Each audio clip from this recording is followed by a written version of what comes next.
Hello students, हम 12th history का 9th chapter कर रहे हैं। The name of the chapter is Kings and chronicles. इस चैप्टर में हम मुस्लिम किंग्स और उनके क्रॉनिकल्स के बारे में पढ़ रहे हैं। इसकी 3 वीडियोस मैं बना चुकी हूँ। ये इस चैप्टर की 4th वीडियो है और आज हम पढ़ने वाले हैं कैपिटल्स एंड कोर्ट्स के बारे में कि मुगलों की कैपिटल्स कौन कौन सी बनी, वो टाइम टू टाइम ट्रांसफ़र होती चली गई थी, चेंज होती चली गई थी, और उनके कोर्ट्स कैसे एस्टेब्लिश किए जाते थे, कोर्ट्स में क्या क्या होता था, वो सब कुछ आज हम डिस्कस करने वाले हैं। Let's start. Capital cities. सबसे पहले हम कैपिटल सिटीज़ के बारे में ही पढ़ेंगे कि उनकी सबसे पहले कैपिटल कौन सी बनी और फिर उसके बाद वो कैसे कैसे चेंज होती चली गई।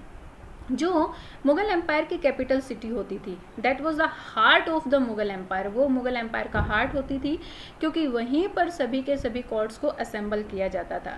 ये कैपिटल सिटीज़ फ्रिक्वेंटली शिफ्टेड होती रहती थी, चेंज होती रहती थी, और 16th और 17th सेंचुरी में तो ये बहुत ही ज़्यादा चेंज होती चली गई। बाबर ने आगरा पर लोदी से इसको छीन लिया था, आगरा पर अधिकार कर लिया था, लेकिन उसके बावजूद भी उसके जो रेन पीरियड के 4 ईयर्स थे, 1526 टू 1530 तक उसका जो कोर्ट है वो अलग अलग प्लेसेस पर लगता रहा था, यानी कि उसने अपने कोर्ट को एक जगह पर एस्टेब्लिश नहीं किया था। 1560 में अकबर ने आगरा के फोर्ट का कंस्ट्रक्ट करवा दिया था और इस फोर्ट को उसने जो है रेड सैंडस्टोन के द्वारा कंस्ट्रक्ट करवाया था। जो आसपास के रीजन से, आसपास के एरिया से जो रेड स्टोन उसको मिला, इसी के द्वारा इसको बनाया गया था। 1570 में उसने जो है आगरा से अपने कैपिटल को चेंज करके अपनी कैपिटल बना दिया था फतेहपुर सिकरी। 1560 में बेटा आगरा बनी थी और 1570 में वो चेंज होकर फतेहपुर सिकरी बन गई थी। फतेहपुर सिकरी बनाने के पीछे रीज़न ये था कि फतेहपुर सिकरी से जो सड़क जाती थी वो सीधी अजमेर की दरगाह शेख मयूनुद्दीन चिश्ती की दरगाह के पास जाती थी, जो उस टाइम का एक इम्पॉर्टेंट पिलग्रिमेज सेंटर था, यानी कि तीर्थ स्थान था। सभी के सभी मुस्लिम्स जो हैं उसी तीर्थ स्थान पर जाते थे। ओके, नेक्स्ट वन, जितने भी ये मुगल एम्परर्स थे, इनका बेटा चिश्ती सिलसिला के जितने भी शेख हुए उन सब के साथ एक बहुत ही अच्छा रिलेशन था, और इस रिलेशन को रखने के पीछे इनका रीज़न था अपनी फेम को ज़्यादा से ज़्यादा बढ़ाना। अब अकबर ने शिकरी में जुम्मा मस्जिद के साथ में ही एक शेख सलीम चिश्ती के लिए सफ़ेद संगमरमर का एक मकबरा बनाने का आदेश दिया, और उसको जो उस मकबरे को बनाया गया, और फिर उसके बाद जो है बुलंद दरवाज़ा बनाया गया। See here you can see the picture of बुलंद दरवाज़ा। This is the picture of बुलंद दरवाज़ा बेटा। बुलंद दरवाज़ा बनवाने के पीछे रीज़न था कि गुजरात में जितने भी लोग हैं उन्हें मुगल एम्परर की याद उनके दिलों में हमेशा के लिए बनी रही, यानी कि गुजरात में या आसपास के लोग जितने भी लोग यहाँ पर आएंगे बुलंद दरवाज़ा को देखने के लिए, उन्हें हमेशा याद रहे कि यहाँ पर मुगलों ने शासन किया था। अब 1585 में नॉर्थ वेस्ट में अपने प्रभाव को ज़्यादा बढ़ाने के लिए उसने लाहौर को अपनी कैपिटल बना दिया था। किसको बनाया था? लाहौर को 1585 में। 1560 में आगरा, देन 1570 फतेहपुर सिकरी, एंड 1570 से अब चेंज होकर 1585 में उसने लाहौर को अपना कैपिटल बना दिया था। और लाहौर के पीछे कैपिटल बनाने का रीज़न था नॉर्थ वेस्ट में अपनी फेम को ज़्यादा बढ़ाना, या नॉर्थ वेस्ट में अपने कंट्रोल को बनाए रखने के लिए। Got it? शाहजहां जो थे उनको बिल्डिंग्स बनाने का बहुत ज़्यादा पैशन था। अब उन्होंने क्या किया, अपनी जो उनकी पॉलिसीज़ थी उनके द्वारा उन्होंने बहुत सारे धन को इकट्ठा किया और अपने इस बिल्डिंग्स बनाने के पैशन को कंटिन्यू रखा। उन्होंने बहुत सारी बिल्डिंग्स इसके ऊपर बनवाई। अब मुसलमानों के अगर पॉइंट ऑफ व्यू से देखें कि वो बिल्डिंग्स को क्यों बनाते थे, तो उनको बिल्डिंग्स के बनाने का पीछे एक रीज़न था, that was the act of piety. Piety का मीनिंग होता है धर्म निष्ठा, यानी कि ये इनकी धर्म की निष्ठा को शो करती थी। 1648 The court army and the household moved from Agra to newly completed imperial capital Shahjahanabad. अब 1648 में आगरा से कैपिटल को शाहजहानाबाद, यानी कि दिल्ली में जो एक नया नगर बनाया गया शाहजहानाबाद, उसमें एस्टेब्लिश कर दिया गया था। हालांकि यहाँ पर ये पुराना ही था, बट इसमें कुछ चेंजेस कर दिए गए थे। ओल्ड रेजिडेंस सिटी ही थी, लेकिन इसमें कुछ चेंजेस कर दिए गए थे। यहाँ पर जो है रेड फोर्ट जामा मस्जिद बनाई गई थी और इसमें शाहजहानाबाद में चांदनी चौक, जहाँ पर आज बहुत बड़ी मार्केट लगती है, ये बनाया गया था और नोबल्स के लिए बहुत सारे घर बनाए गए थे। Shahjahan's new city was appropriate to a more formal vision to a great monarchy. और शाहजहां की ये जो न्यू सिटी शाहजहानाबाद बनी थी वो उनकी ग्रेट मोनार्की को शो करती थी, वो उनके राजतंत्र को बहुत ज़्यादा शो करती थी। ओके बेटा, इस तरह से टाइम टू टाइम उनकी जो है कैपिटल सिटीज चेंज होती गई। इसके बाद दिल्ली ही उनकी कैपिटल बनी रही थी, उसके बाद कोई चेंजिंग नहीं आए थे। Next one is the Mughal court. अब मुगल कोर्ट कैसे लगते थे? The physical arrangement of the Mughal court focused on the sovereign, न्याय के ऊपर फोकस किया जाता था और इसीलिए मुगल कोर्ट को सोसाइटी का हार्ट कहा जाता था कि मुगल कोर्ट में जो भी कुछ होगा वो न्याय से रिलेटेड ही होगा, सोवर्सेन से रिलेटेड ही होगा और इसी वजह से उसको सोसाइटी का हार्ट भी कहा जाता था। मुगल कोर्ट के बीच में उनका थ्रोन एस्टेब्लिश था जिसको तख्त कहा जाता था और इस थ्रोन को क्या समझा जाता था? It was the symbol of axis mundi. Axis mundi क्या होता है बेटा? एक्सिस मंडी एक टाइप का पिलर होता है जिसके ऊपर अर्थ टिकी हुई होती है। मीन्स ये एक इमेजिनरी पिलर ही है, ऐसा कुछ नहीं है कि जिसके ऊपर अर्थ टिकी हुई है, लेकिन ये एक्सिस जो लाइनें हैं वो भी इमेजिनरी लाइंस ही हैं। सो एक्सिस मंडी समझा जाता था इस थ्रोन को। इट मीन्स उनका कहने का मीनिंग था कि जो जितना भी मुगल इंडिया है उसका बेस क्या है? ये थ्रोन ही है। जैसे अर्थ का बेस उसकी एक्सिस मंडी होती है, उसकी एक्सिस होती हैं, एक्सिस पर अर्थ टिकी रहती है, उसी तरह से जो है पूरा का पूरा मुगल इंडिया जो है कहाँ पर? इस थ्रोन की वजह से टिका हुआ है। अब थ्रोन के ऊपर एक कैनोपी होती थी, एक छतरी होती थी जो किस चीज़ का सिंबल होती थी कि मिलेनियम, लाखों वर्षों से मुगलों का किनशिप साम्राज्य यहाँ पर चलता आ रहा है और जैसे लाखों वर्षों से सूर्य चमक रहा है उसी तरह से मुगलों का साम्राज्य भी चमक रहा है और वो उसी को सिंबलाइज्ड करते हैं। ओके, ये था मुगल साम्राज्य में मतलब कौन सी चीज़ें कहाँ पर रखी हुई थी। अब क्रॉनिकल्स में ये क्लियरली लिखा हुआ है कि मुगल एलाइट्स का स्टेटस क्या होता था। जो मुगल नोबल्स होते थे, कॉर्टियर्स होते थे, उनका स्टेटस क्या होता था, कैसे उसको समझा जाता था कि किसका स्टेटस क्या होगा। जो कॉर्टियर थ्रोन के जितने पास बैठा हुआ होता था उसका स्टेटस सोसाइटी में उतना ही हाई होता था। जैसे जैसे थ्रोन से दूर चले जाते थे उनकी सोसाइटी में पोजीशन जो है वैसे ही कम होती चली जाती थी। ओके, इस तरह से इन कॉर्टियर्स की मतलब स्टेटस को देखा जाता था।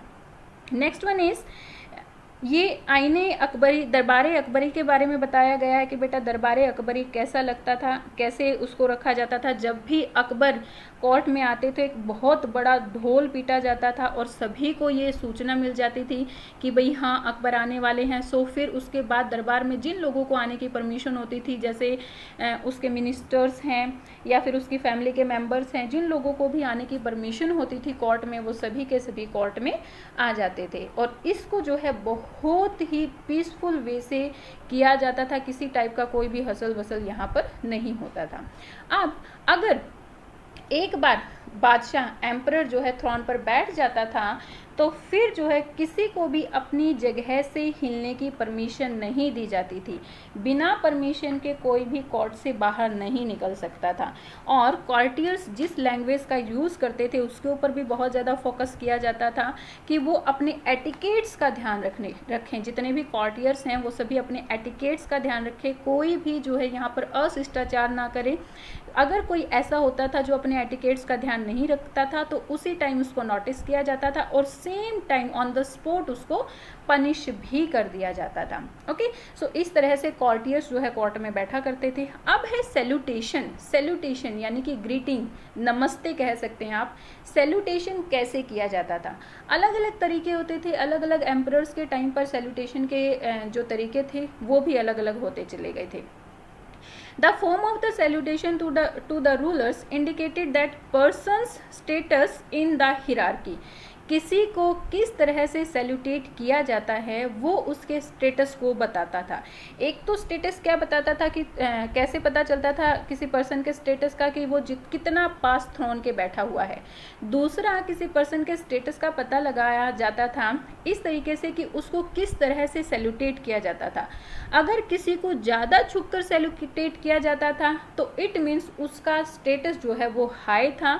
The higher form of salutation, सबसे ज़्यादा जो उच्चतर सैल्यूटेशन की फॉर्म थी वो क्या थी? सिजदा करना। सिजदा में क्या होता था? कंप्लीटली पूरा का पूरा जो है ज़मीन पर लेटा जाता था। मीन्स एम्परर के सामने या जिसके सामने भी लोग सिजदा करना चाहते थे उसके सामने पूरा वो ज़मीन पर लेट जाते थे। लेकिन शाहजहाँ के टाइम पर ये जो रिचुअल्स थे नमस्कार करने के, सैल्यूटेट करने के, वो चेंज हो गए थे। अब जो है उनकी जगह पर सिजदा के प्लेस पर क्या आ गया था? 4 तस्लीम और 4 तस्लीम ने इसका, और जमी बोसी मीन्स किसिंग द ग्राउंड, जमी बोसी ने इसका प्लेस ले लिया था। इसमें क्या होता है 4 तस्लीम किस तरह से किया जाता है? 4 तस्लीम में जो भी सैल्यूटेट करता था वो अपने राइट हैंड को जमीन पर, ग्राउंड पर रख लेता था और फिर उसके बाद धीरे धीरे अपने हाथ को ऊपर उठाते हुए वो सिर पर रखता था। और इस चीज़ को 4 टाइम किया जाता था, 4 टाइम्स किया जाता था, इसीलिए इसको 4 बोला गया। और तस्लीम का मीनिंग होता है मीन्स सबमिशन। सबमिशन का मीनिंग क्या होता है बेटा? जो आंतरिक मन से यानी कि खुद की इच्छा से, अपनी विल से जब हम कोई काम करते हैं दैट इज कॉल्ड सबमिशन। सो खुद की इच्छा से जब ये 4 बार सलाम किया जाता था उसे कहा जाता था 4 तस्लीम, इसे कहा जाता था। ओके, सो इस तरह से यहाँ पर क्या किया जाता था? सैल्यूटेट किया जाता था। अब जो दूसरे एनवॉयज क्या होते हैं बेटा? दूत। ओके, जो दूसरे एरिया से, दूसरे रीजन से जो भी समाचार को लेकर आते थे, जो एनवॉयज आते थे कि कोर्ट में, उनसे भी ये एक्सपेक्टेशन की जाती थी कि वो भी इसी तरह से सैल्यूटेट करें। यानी कि जो भी तरीके यहाँ पर लाए गए थे, चाहे वो सिजदा करे, ज़मीन को चूमे, 4 तस्लीम करे, किसी भी तरीके से करे, उसको जो है सैल्यूटेट करना ही होगा। अदरवाइज अगर वो सैल्यूटेट नहीं करता था तो बहुत बुरा समझा जाता था। यहाँ पर एक एग्जाम्पल दिया हुआ है थॉमस रॉय का। थॉमस रॉय जो कि एक इंग्लिश एनवॉय थे, जेम्स के एक इंग्लिश एनवॉय थे। उन्होंने क्या किया? सिर्फ राजा के सामने थोड़ा सा अपना सिर हिलाया और फिर उसके बाद वो अपने चेयर पर बैठ गए थे, जिसकी वजह से वहाँ पर लोग बहुत ज़्यादा सरप्राइज हो गए थे। यानी कि सिर्फ कॉर्टियर्स या आम लोग ही नहीं, जो दूत होते थे, जो राजदूत होते थे, जो दूसरे एरियाज से आते थे, उनसे भी एक्सपेक्टेशन की जाती थी कि वो जो है सैल्यूटेट करें। सो इस तरह से सैल्यूटेशन की जाती थी। अब किंग क्या करता था? सुबह से शाम तक उसका दिन कैसे स्टार्ट होता था? The emperor begin his day at sunrise and with personal religious devotions और प्रेयर। जो बादशाह होता था, जो एम्परर होता था, वो अपने दिन की शुरुआत सनराइज के टाइम पर कुछ रिलीजियस प्रेयर करके करता था। उसके बाद ईस्ट में एक छोटी सी बालकनी बनी हुई होती थी उनके पैलेसेस में, उस बालकनी में वो जाते थे और उस बालकनी के नीचे बहुत सारे लोग उनका वेट करते रहते थे। और उन लोगों में कौन कौन होते थे? सोल्जर्स होते थे, merchants, craft persons, peasants, women with sick children wanted to view और दर्शन ऑफ द एम्परर। और इसको जो है यहाँ पर बहुत सारे लोग इकट्ठा होते थे जो एम्परर के एक व्यू को देखने के लिए तरसते रहते थे, मीन्स और दर्शन करते थे, जिसको कहा जाता था झरोखा। ठीक है, ये जो सिस्टम होता था, प्रोसीजर होता था, इसको क्या कहा जाता था? झरोखा कहा जाता था। अब झरोखा में कुछ टाइम बिताने के बाद झरोखा की शुरुआत जो है जो अकबर के द्वारा की गई थी। और अकबर ने इसकी शुरुआत क्यों की थी? ताकि लोगों के दिल में वो ज़्यादा से ज़्यादा अपनी पॉपुलैरिटी को बढ़ाने के लिए उसने किया था कि भाई हाँ, उसका फेथ जो है लोगों के दिल में ज़्यादा से ज़्यादा बना रहे, इसीलिए उसको इसकी शुरुआत की गई थी। यहाँ पर शब बारात के बारे में बताया गया है कि शब बारात क्या होता था? हिजरी कैलेंडर के अकॉर्डिंग, हिजरी कैलेंडर जो मुस्लिम्स का कैलेंडर है बेटा, उसको हिजरी कैलेंडर कहा जाता है। हिजरी कैलेंडर के अकॉर्डिंग जो 8वें महीने अर्थात इट मीन्स जो सावन होता है, उसमें जो फुल मून नाइट होती है उस दिन को ये लोग बहुत ही एंथुजियास्टिक वे से सेलिब्रेट करते हैं और इसी दिन को शबे बारात कहा जाता है। ऐसा माना जाता है कि इस दिन जो है आगे आने वाला जो पूरा का पूरा ईयर है उसके लिए मुसलमानों का जो लक है वो डिसाइड होगा और पिछले इस बीते हुए साल में उन्होंने जितने भी पाप किए हैं उसके सारे के सारे पाप माफ़ कर दिए जाते थे। ऐसा इस दिन ये लोग समझते थे और इस दिन को फुली सेलिब्रेट करते थे। द जेवल्ड थ्रोन, जो राजा का जो थ्रोन होता था वो किससे बना हुआ था? जो this is the Shahjahan jewelled throne, तख्ते मुरस्सा, ये शाहजहाँ का जेवल थ्रोन था जिसको क्या कहा जाता था? तख्ते मुरस्सा। ओके, इसमें बादशाह नामा में लिखा हुआ है। बादशाह नामा में इसके बारे में क्या लिखा हुआ है कि जो ये थ्रोन था उसके ऊपर एक कैनोपी बनी हुई थी, एक छतरी बनी हुई थी जिसकी 12 साइडेड पिलर्स थे, जिसके 12 कोने थे और 12 के 12 कोनों पर पिलर्स बने हुए थे। इसकी जो ऊंचाई थी वो ज़मीन से लगभग 10 फीट की थी। ओके, और महामहिम ने यानी कि एम्परर ने ये आदेश दिया था, शाहजहाँ ने ये आदेश दिया था कि इसके ऊपर 86 लाख के जो जेवल्स थे वो लगाए गए थे और 1 लाख तोला सोना यानी कि जिसकी कीमत 14 लाख रुपए थी, 14 लाख थी, उससे इसको सजाया गया था। इसको बनाने में 7 ईयर्स लगे थे और इसमें सबसे मेन जो था वो था सफावी के जो किंग थे, ईरान के जो सफावी किंग थे, उन्होंने रूबी किंग को, मुस्लिम किंग को भेंट की थी और यही जो है इसकी सबसे मेन थिंग थी। ये रूबी लगी हुई थी जिसकी कीमत, अकेले उस रूबी की कीमत कितनी थी? 1 लाख रुपीज़ थी। ओके, अब after spending an hour at jharokha, झरोखा में 1 घंटा बिताने के बाद एम्परर अपने पॉलिसीज़ में जाता था, यानी कि अपने ऑडियंस हॉल में जाता था जिसको कहा जाता था दीवाने आम। ऑडियंस हॉल बेटा दीवाने आम, इसमें जो है वो यहाँ पर जो उसके प्राइमरी वर्क होते थे उनको देखता था। अब यहाँ से रिपोर्ट लेने के बाद वो दीवाने खास में जाता था। दीवाने खास में वो कुछ प्राइवेट डिस्कशन करता था और कुछ दूसरे जो टैक्स वाले जो मिनिस्टर्स होते थे, यानी कि जो मिनिस्टर्स, जो एडमिनिस्ट्रेटर्स टैक्स कलेक्ट करते थे, वो लोग आते थे और टैक्स के बारे में पूरा का पूरा हिसाब किंग को देते थे। इसके अलावा यहाँ पर जो रेपुटेड आर्टिस्ट होते थे उनसे भी उनके आर्ट को भी किंग देखा करते थे और बिल्डिंग्स के प्लान को भी यहाँ पर देखा करते थे। ओके, इस तरह से कोर्ट में अपना टाइम स्पेंड करता था एक एम्परर। अब जो है यहाँ पर कौन कौन से डेज को सेलिब्रेट किया जाता था? On the occasion of such as the anniversary of the accession of the throne, जब थ्रोन यानी कि जिस दिन वो लोग राजगद्दी पर बैठे हैं, असेशन मीन्स राजगद्दी पर बैठना, जो थ्रोन पर बैठने का उनका डे होता था और ईद के टाइम पर, शबे बारात, होली जैसे कुछ ऐसे टाइम थे जहाँ पर इन दिनों को बहुत ही ज़्यादा सेलिब्रेट किया जाता था। महल को पूरी तरह से सजा दिया जाता था, वहाँ पर कलरफुल हैंगिंग्स लटकाई जाती थी, यानी कि अच्छी तरह से इस चीज़ को सेलिब्रेट करते थे। मेनली जो है 3 डेज को वो सेलिब्रेट करते थे। इनके जो ओकेज़न होते थे, इनके जो फेस्टिवल होते थे वो 3 फेस्टिवल होते थे। और वो कौन से 3 मेजर फेस्टिवल्स होते थे इनके? सॉरी बेटा, 3 मेजर फेस्टिवल्स होते थे। सोलर और lunar birthdays of the monarch, solar और ल्यूनर यानी कि चंद्र वर्ष और सूर्य वर्ष, जिस दिन मोनार्क का यानी कि किंग का बर्थडे मनाया जाता था, और न्यू ईयर सेलिब्रेट करते थे जिसको ये नैराज कहते थे। न्यू ईयर कब सेलिब्रेट किया जाता था? जब वसंत के आने का जो टाइम होता था तो उस टाइम पर ये लोग क्या करते थे? न्यू ईयर को सेलिब्रेट करते थे। इस टाइम पर किंग को बहुत सारे सामान से तोला जाता था, उसका वे किया जाता था और फिर इस सारे सामान को डिस्ट्रीब्यूट इन द चैरिटी, दान दे दिया जाता था। ओके, अब है टाइटल्स एंड गिफ्ट्स। किस तरह के टाइटल्स और गिफ्ट्स यहाँ पर कॉर्टियर्स को दिए जाते थे या फिर किंग को दिए जाते थे?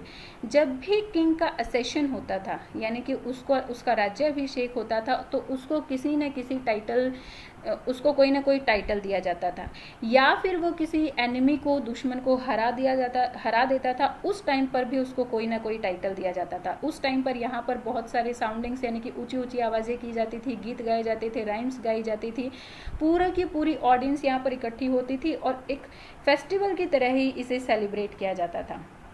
ओके, ये थे किंग के टाइटल्स। अब जो कॉर्टियर्स होते थे या दूसरे लोग होते थे उनको को क्या टाइटल्स दिए जाते थे, बहुत सारे टाइटल्स जो हैं मुग़ल कोर्ट्स में दिए जाते थे, मुग़ल एलाइट्स को दिए जाते थे। इनमें से एक टाइटल था आसफ खान। ये एक टाइटल था, यानी कि किसी का नेम मान लीजिए मिर्ज़ा है तो उसको नेम हो गया आसफ खान मिर्ज़ा, अगर किसी को ये टाइटल मिल जाता था तो। इस टाइटल की शुरुआत कब की गई थी? प्रॉफेट किंग सुलेमान, जो प्रॉफेट किंग सुलेमान थे उनका एक बहुत ही लीजेंडरी, बहुत ही ब्रेव मिनिस्टर था जिसका नाम आसफ खान था, और उन्होंने बहुत सारे वॉर्स में सुलेमान की हेल्प की थी, और उसी के बाद से जो है ये टाइटल दिया जाने लगा था। ओके, एक टाइटल दिया जाता था मिर्ज़ा राजा का टाइटल। औरंगज़ेब ने अपने सबसे हाईएस्ट रैंकिंग 2 नोबल्स को दिया था ये मिर्ज़ा राजा का टेम्पल, और वो कौन से थे उसके नोबल्स? जयसिंह एंड जसवंत सिंह। जयसिंह और जसवंत सिंह को मिर्ज़ा राजा का टाइटल दिया गया था। अब ये टाइटल बेटा या तो गेन किए जाते थे अपने किसी न किसी एबिलिटी की वजह से, या फिर वॉर में लड़ाई के टाइम पर अपनी एबिलिटीज़ दिखाकर, या तो ये टाइटल इस तरह से गेन किए जाते थे, या फिर इनको पैसों से खरीदा जाता था। जैसे जो मीर खान थे, उन्होंने अपने नेम को अमीर खान बनाने के लिए, यानी कि अपने नाम के आगे सिर्फ अ लगवाने के लिए औरंगज़ेब को 1 लाख रुपीज़ दिए थे। तब उनके नेम को मीर खान से अमीर खान कहा गया था, रखा गया था। ओके, और दूसरे कुछ अवार्ड्स थे, जैसे कि द रोब ऑफ ऑनर। रोब क्या होता है बेटा? एक क्लॉथ होता है जिसको शोल्डर से लेकर एंकल तक डाला जाता है। अगर आपने ये किंग्स वगैरह की मूवीज़ देखी होंगी तो उनमें देखा होगा कि एक लंबा सा कपड़ा डालते हैं जो ये किंग्स दिखाते हैं, जो शोल्डर से लेकर एंकल तक होता है, तो उसको कहा जाता है रोब, या फिर खिल्लत उसको कहा जाता है।